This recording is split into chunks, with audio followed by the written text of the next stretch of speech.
Did you have one too many helpings over Thanksgiving and now feel like you need to get back on track? Well, we're talking about some healthy habits here on CBSN Denver. And joining me is certified health coach Erica Ballard. So Erica, thank you for being with us. We appreciate it. I know I'm among those who had too many slices of pie for Thanksgiving. So what's the best thing that someone can do, such as myself, what we can do now to feel like if we overindulge during Thanksgiving? So that's a really good question. And you know what? One day, Thanksgiving is one day out of 365 days. So if you overindulge, you just have to know that it's not going to affect your overall health. So if you did it, give yourself some grace, stop beating yourself up for what you did, and instead focus on what you can do today and moving forward to improve your overall health. Well, Thanksgiving may be over, Erica, but more holidays are just around the corner. What do we need to do to avoid the temptation of treats for the rest of the season? That is the question on everybody's mind, and the answer is actually counterintuitive. It's to give yourself permission to overindulge. And I say that because when I say to you, don't think about a pink elephant, what's the first thing you do? You think about a pink elephant, and it's the same thing when it comes to sweets and treats. If you say, I can't have that, I can't do that, all you do is want to have it. So giving yourself permission actually takes your mind off of sweets.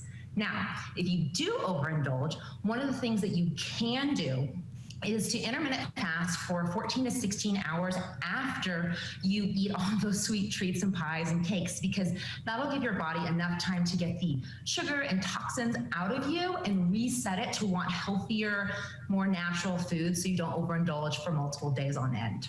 How would hydration perhaps fit into that, Erica? I mean, is there a way we can implement either more or less water? We also know that some of those cocktails can be popular this time of year, let alone during a pandemic, right?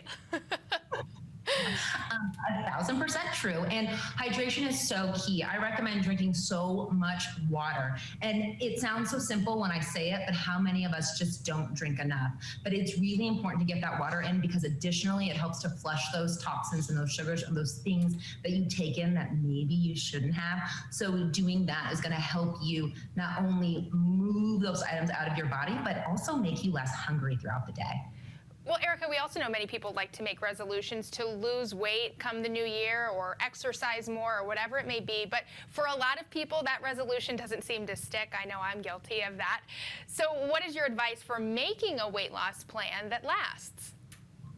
I am so glad you asked this question, because most people make their resolutions, or rather their goals, wrong. They set out this big lofty goal to lose 35 or 50 pounds and then just work towards it. But there's a reason businesses create annual goals and quarterly goals, because those quarterly goals let them know if they're on track. And so in order for us to create these resolutions, we want to create, yes, a big lofty goal, but we also want to set quarterly or goals every 3 months so we can check in on our progress.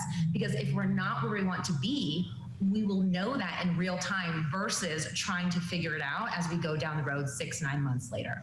You know, with where we are in 2020, Erica, with some things open like gyms, some of them are, some of them aren't, you know, it's hard to kind of stick to a routine as well. Do you have any health advice from your expert opinion or expertise, I should say, to kind of stick to that plan when we have so many things that are inconsistent right now?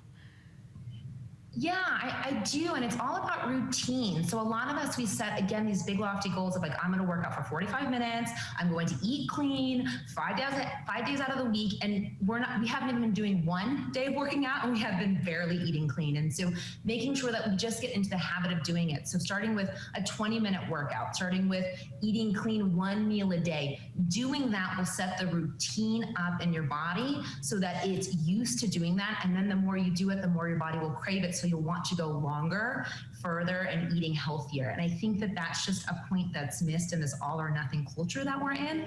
But doing that, again, it sets you up for success because you actually start to do it, and then you can let that momentum build. All right. From what I took from this whole interview is that I'm allowed to eat those sweets on Christmas, right? All right. And I'll also set up a good routine. And hopefully everyone takes your advice. It was very sound and helpful information. Thank you, Erica. All right. Well, if you would like more of Erica's tips on healthy living, just head to cbsdenver.com. We'll be right back.